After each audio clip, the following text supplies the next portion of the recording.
तुम्ही कधी कढईमध्ये असे छोटे छोटे मिनी थालीपीठ बनवले आहेत का? नाही ना? मग चला, आज मी तुम्हाला एक अतिशय भन्नाट आणि वेगळी पद्धत दाखवणार आहे. या पद्धतीने एका लोखंडी कढईमध्ये एकाच वेळी 4 ते 5 मिनी थालीपीठ अगदी मस्त वाफवून तयार होतात. तेलही कमी लागते, वेळही वाचतो आणि चव तर एकदम अप्रतिम लागते. चला तर मग सुरुवात करूया आजच्या खास रेसिपीला.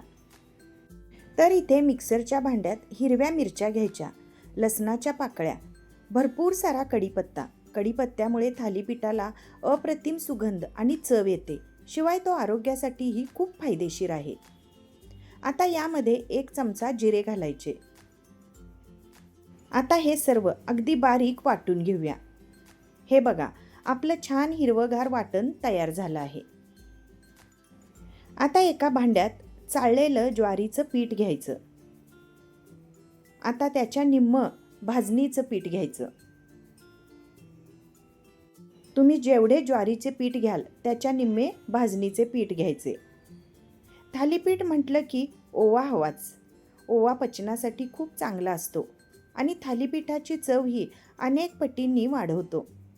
त्यामुळे ओवा हाताने हलका चोळून घालायचा. यानंतर हिंग, भरपूर सारे तीळ घालायचे. 2 चमचे तीळ घालायचे. तीळ घातल्याने थालीपीठ खूप छान लागते. आता थोडीशी हळद घालायची. चवीनुसार मीठ. आता तयार केलेलं हिरव्या मिरचीचं वाटण घालूया.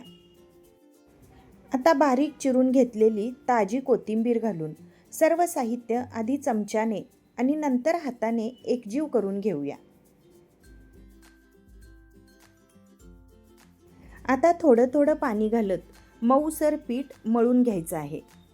वरून थोडंसं तेल लावून पुन्हा एकदा मळून घ्यायचं आणि काही मिनिटं बाजूला ठेवायचं.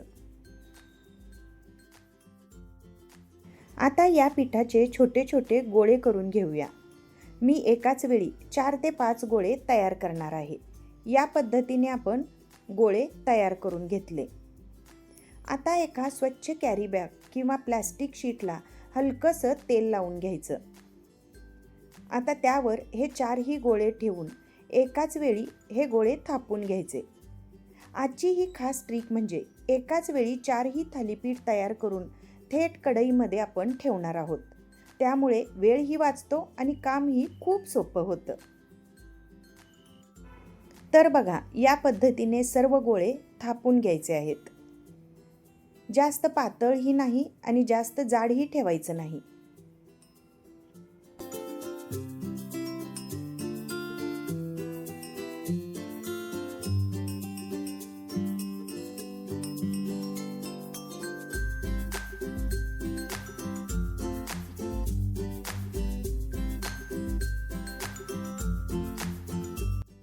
तर बघा, या पद्धतीने मी असे 4ही गोळे थापून घेतले आहेत.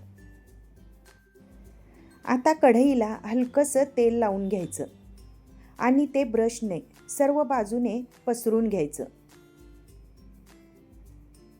त्यामुळे कढईला हे थालीपीठ चिकटून बसणार नाही. आता त्यामध्ये एक एक करून सर्व थापलेले मिनी थालीपीठ ठेवायचे.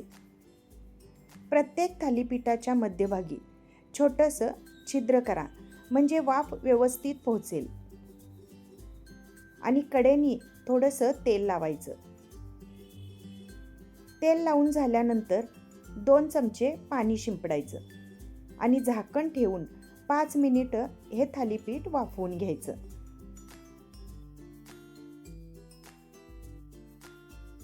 आता 5 मिनिटानंतर बघा, आपले हे मिनी थालीपीठ तयार झाले आहेत. किती सुंदर आणि खमंग असा वास येतोय. हे पौष्टिक मिनी थालीपीठ आता तयार झाले आहेत. ही वाफवलेली थालीपीठ खायला खूप हलकी आणि चविष्ट लागतात. दह्यासोबत, लोण्यासोबत किंवा चटणीसोबत खाल तर अजूनच भन्नाट लागतात. लहान मुलांच्या टिफिनसाठी हा एक उत्तम आणि पौष्टिक पर्याय आहे. सकाळच्या नाश्त्यासाठी, जेवणासाठी किंवा घरी पाहुणे आले असतील तर वेगळा आणि झटपट बनणारा नाश्ता म्हणून ही रेसिपी नक्की करून बघा. मग कसं वाटलं आजचं हे कढईतले वाफवलेले मिनी थालीपीठ? तुम्हीही ही रेसिपी नक्की करून बघा आणि तुमचा अनुभव मला कमेंटमध्ये जरूर सांगा. व्हिडिओ आवडला असेल तर व्हिडिओला एक लाईक करा, मैत्रिणींना शेअर करा आणि माझ्या चॅनेलला अजून सबस्क्राईब केला नसाल तर सबस्क्राईब करायला अजिबात विसरू नका. परत भेटूया अशाच सोप्या, वेगळ्या आणि स्वादिष्ट रेसिपीसोबत. तोपर्यंत धन्यवाद.